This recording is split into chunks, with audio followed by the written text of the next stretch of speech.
ایران ہم یہ جبکہ دیکھ رہے ہیں کہ مسلسل یہ پیغام دے رہا ہے کہ اگر اس پر دباؤ بڑھا تو پورا خطہ متاثر ہوگا. کیا آپ سمجھتے ہیں کہ ایران کی اصل طاقت اس کے میزائل نہیں بلکہ اس کی پراکسی نیٹ ورک کیپیبلٹی ہے جو لبنان، عراق، شام اور یمن تک پھیلی ہوئی ہے؟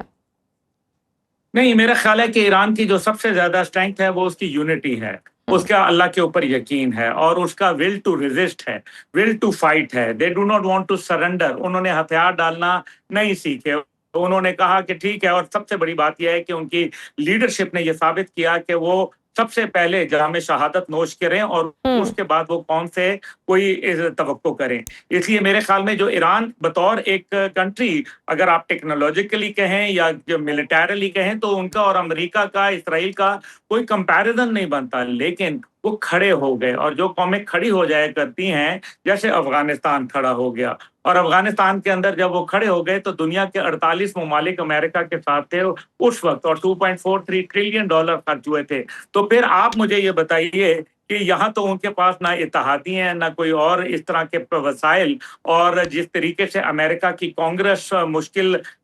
وقت پیدا کر رہی ہے ڈونلڈ ٹرمپ کے لیے، اور جو مڈ ٹرم الیکشن ان کے سر پر کھڑے ہیں، ساتھ ہی ساتھ ان کو ورلڈ کپ فٹ بال کھڑا ہے، ایسی صورت میں وہ پھر کہاں کھڑے ہوں گے؟ اور کویت نے بھی ہم نے دیکھا ہے کہ ایرانی پاسداران انقلاب کے افسران کو گرفتار کیا ہے. آپ کے خیال میں کیا یہ محض ایک نیویگیشن کی غلطی ہے، یا ایران خلیجی ممالک کے اندر اپنے سلیپر سیلز اور انٹیلیجنس نیٹ ورک کو متحرک کر رہا ہے تاکہ اسرائیل اور امریکہ کو ان کے اپنے ہی پڑوس میں مصروف رکھا جا سکے؟ دیکھیں، ایران تو اپنے آپ کو متحرک کرے گا نا. اس کو پتا ہے کہ اس کے اوپر دو سپر پاوروں نے، دو نیوکلیر پاوروں نے بیک وقت حملہ کیا، اور اب تو جو یو اے ای کی بات خود نیتن یاہو کے منہ سے آ گئی کہ الین کے اندر ان کی جو ہے وہ یو اے ای کے سربراہان سے ملاقات ہوئی تھی، تو دبئی کے امیر سے بھی ملاقات ہوئی تھی، یو اے ای کے بھی جو ہے وہ شیخ محمد صاحب سے وہ نام لے رہے ہیں، اور ابھی تک تو ڈینائل سامنے نہیں آیا. تو آئرن ڈوم کی بھی بات آئی، جس کو میں شاید آپ کے پہلے بھی سنو ٹیلی ویژن پہ یہ بولتا رہا کہ کس طریقے سے آئرن ڈوم کا معاملے کے اوپر جو اس کے ٹوٹل 15 جو بیٹریز بنائی گئی تھی، ان میں سے 14 تو اسرائیل کو ڈیفینڈ کر رہی تھی، لیکن ایک یو اے ای کو ڈیفینڈ کر رہی تھی. تو ٹھیک ہے، یو اے ای نے ایک اپنا فیصلہ لیا ہے، وہ ایک امریکہ، اسرائیل کے ساتھ اور بھارت کے ساتھ اپنے جو دفاعی اور جو بھی اپنے سفارتی معاملات ہیں کرنا چاہتے ہیں. ہمارے بھائی ملک ہے، ہمیں ان کا احترام ہے، اور میرا خیال ہے کہ پاکستانی بہت وہاں اچھا کردار ادا کرتے رہے ہیں، کر بھی رہے ہیں،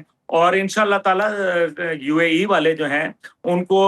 انشاءاللہ تعالی جو ہے وہ میں سمجھتا ہوں کہ یہ فی الحال ان کا ایک اپنا فیصلہ ہے، جو بھی ہے وقت بتائے گا کہ کیا صحیح تھا کیا نہیں، لیکن ہم تو ویل وش ہی کر سکتے ہیں ان کو.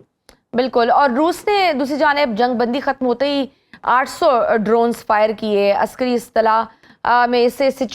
سیچوریشن اٹیک کہا جاتا ہے تاکہ دفاعی نظام تھک جائے. کیا یوکرین کا ایئر ڈیفنس اب ختم ہونے کے قریب ہے، اور کیا روس اب کسی بڑے گرینڈ اوفینسو کی تیاری کر رہا ہے؟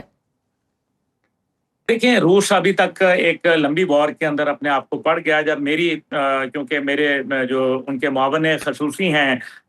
ضمیر کابلوف، روسی صدر کے، تو میری جب ان سے بات ہوئی، میرے اچھا ان کے ساتھ سلام دعا ہے، تو انہوں نے میں نے ان کو یہی کہا کہ the secret of success is to know when and where to stop. اور آپ نے اپنے آپ کو لوہا منوا لیا، آپ نے یوکرین پر حملہ کر لیا، آپ نے بتا دیا، اب آپ کو رک جانا چاہیے. لیکن بہرحال وہ تو ان کی اپنی پالیسی ہے. میں یہ سمجھتا ہوں کہ اس ٹائم پہ جو